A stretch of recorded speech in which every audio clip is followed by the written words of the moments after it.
नमस्य प्रिय भानु घृत प्रिय अग्नि भोजन प्रिय ब्राह्मण जल प्रिय शिव जितेबले आप सूर्य को जब भी प्रणाम करेंगे सी आपण शरीर ठीक रखे नमस्य प्रिय भानु आप यज्ञ भी होम यज्ञ जब घृत भी दान करेंगे आपटा विफल किसी ना भोजन प्रिय ब्राह्मण दक्षिण तो देवे देवे ब्राह्मण कि खाया भी देवे भोजन प्रिय ब्राह्मण आ जल प्रिय शिव जल शिव मुंडे जब भी आप जल अभिषेक करेंगे आपण फल प्रदान ही मिल आ शांति हो जाती से जल प्रिय ठाकुर से जलर ही देवता आ जल ही अर्पण कले से शांति होता है जल लगी ही प्रसिद्ध होता है जी मानसिक करती 108 गरम शुणी हाँ 108 जलाभिषेक तार पाप खंडन भी वृष पानी स्नान कले तार दारिद्र्य दुख खंडन होता है से फल प्राप्ति होता से बहुत भी रोग दारिद्र्य मुक्ति पाई से बहुत से स्नान कराए।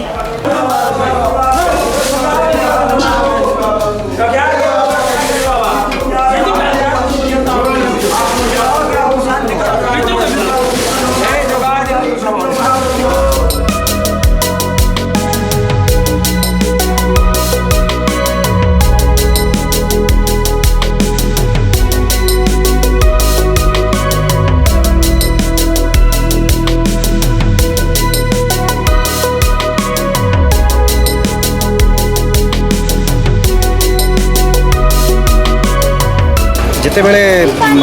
बालुकेश्वर को आविर्भाव करते से ठाकुर रामचंद्र को भी किसी वरदान प्रदान करने भी कहते बालुकेश्वर से कहते जनक से गोटे लेखा अच्छी जनक तनुजा पति कर वर मागिले तुम जाग्रत रूप रही स्थान तारी दिन जन्म से जिते बड़े भी रामचंद्र को से कहते रामचंद्र भी कहते प्रभु एठी आप जाग्रत रूप रहीकि ये दुखी जोखी जिते पतित अच्छा जिते पापी रखी अच्छा जे भी कामना कर कामना पूर्ण करेंगे से कामना सिद्ध ठाकुर एक गुप्त काशी भी कहुए कामना सिद्ध ठाकुर कहीं ये जी कामना करे जो मानसिक पूर्ण करेंगे विश्वास विश्वास मूल ही भगवान डोरी लगी।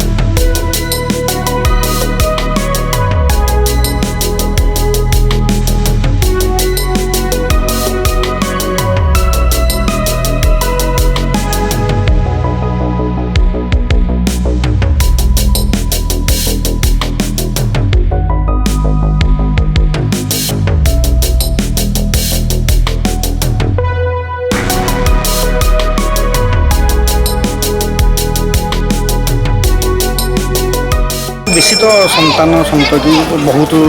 रोग दारिद्र खंडन संतान संतति एमती प्राय केस भी से